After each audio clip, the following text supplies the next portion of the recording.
Hi everyone, thank you so much for sending all your questions. I wish I could answer all of them, but I can't, but I will try my best to answer everyone slowly and steadily over some time.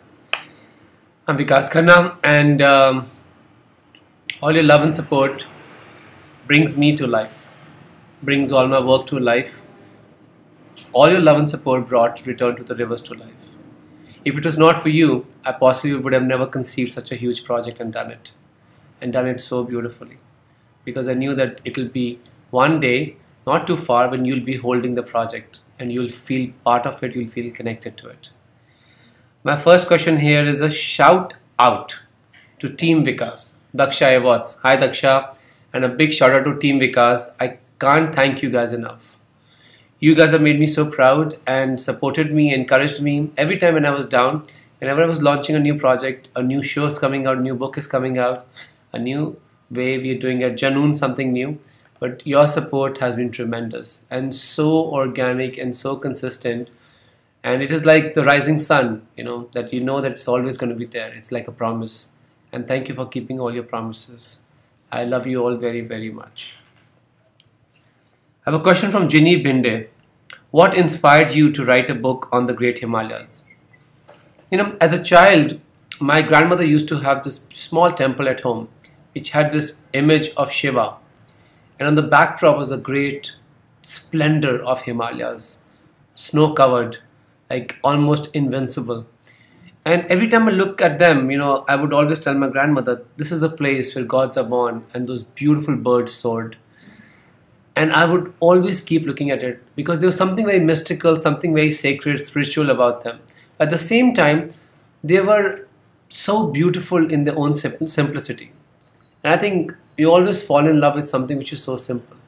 They are tremendous, they're giant, they are huge. At the same time, they are so humble. And that is what always attracted me to Himalayas. I did not know at that time, growing up in Amritsar, that one day I'll be writing about the people who live in those beautiful mountains and their culture. So I did not write this project. This project was written with me by all these people. So I'm very thankful for that. That it is their stories, it is their book. Amena, Ektar Dana and Soumya Alam. Hamara Shonar, Bangladesh. I love you, Bangladesh. I've been there twice and both the times have been such an experience. First time when I went there, it was in summer. And I still remember, I was driving from Dhaka to Sylhet. You have the most beautiful country. It is so beautiful and peaceful. No doubt that Rabindranath Tagore had to write about the beauty of your streets and the trees and the landscapes, and of course about those sweet mangoes. After some time, I was having breakfast with mangoes, lunch, dinners, everything was mangoes. That whole beauty of your country is in the soil, and I totally love, worship and bow to your soil. I love Bangladesh. I've been there twice and I'm going to come back very soon. When I'm coming to Bangladesh, I'll announce it so that you can be a part of the event, whatever I'm doing. Thank you.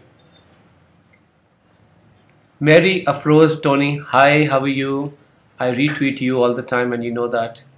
And the question is, tell me, if you were a superhero, what would your name be? What costume would you wear? If you were a superhero, I think everyone is a superhero. I think everyone has the power to be a superhero. But you have to be convinced of what you're doing. You have to be in love with it. You have to be in love with it unapologetically. You love it so much that you declare it to the world. And then that power of loving something so closely and dearly becomes your strength. And that is what we define a hero to a superhero.